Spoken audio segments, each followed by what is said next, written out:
অর্থনীতির নানা খাতে অন্তর্বর্তী সরকারের সংস্কার উদ্যোগ কিছুটা আশার আলো দেখালেও দুশ্চিন্তা বাড়িয়েছে চড়া মূল্যস্ফীতি, রাজস্ব ঘাটতি, বিদেশি বিনিয়োগের স্থবিরতা ও কর্মসংস্থানের মতো বিষয়গুলো।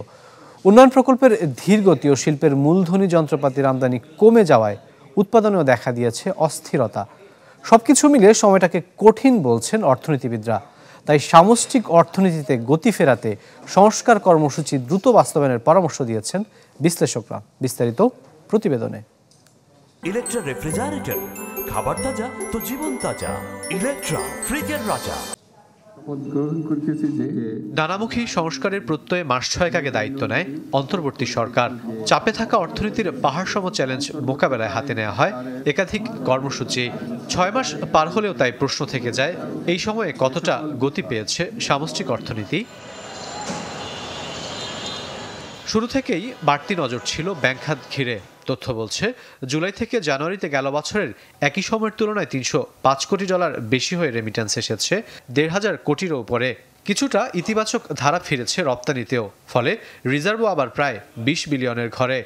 বৈদেশিক মুদ্রা বাজার কিছুটা স্থিতিশীল। এছাড়া ব্যাংকিং খাতে কিছু কাজ হচ্ছে। এর বাইরে কিন্তু আপনার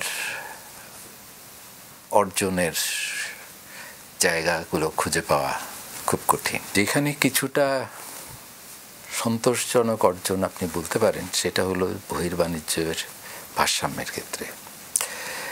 এক্সপোর্টের প্রবৃদ্ধি ভালো হয়েছে, রেমিটেন্সে একটা উল্লম্ফন দেখা গেছে। ব্যাংক কমিশন যে টাস্ক ফোর্স করা হয়েছে, তারা হয়তো কিছু রেকমেন্ডেশন নিয়ে আসবেন ব্যাংকের স্পেসিফিক।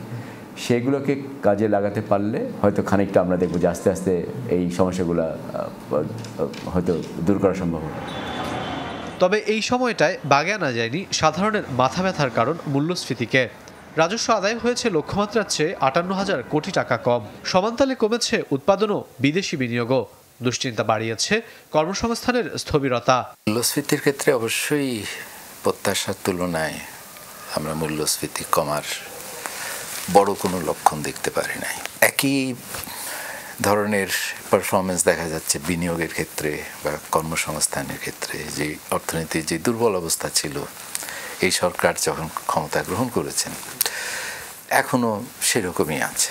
যারা শিল্প উৎপাদনের সঙ্গে জড়িত আছেন তারা বলেছেন যে অ্যাক্সেস টু ফাইন্যান্স একটা বড় একটা ইস্যু তাদের জন্য, এবং এটা কিন্তু ওভার টাইম আরও সেই সমস্যা ঘনীভূত হয়েছে।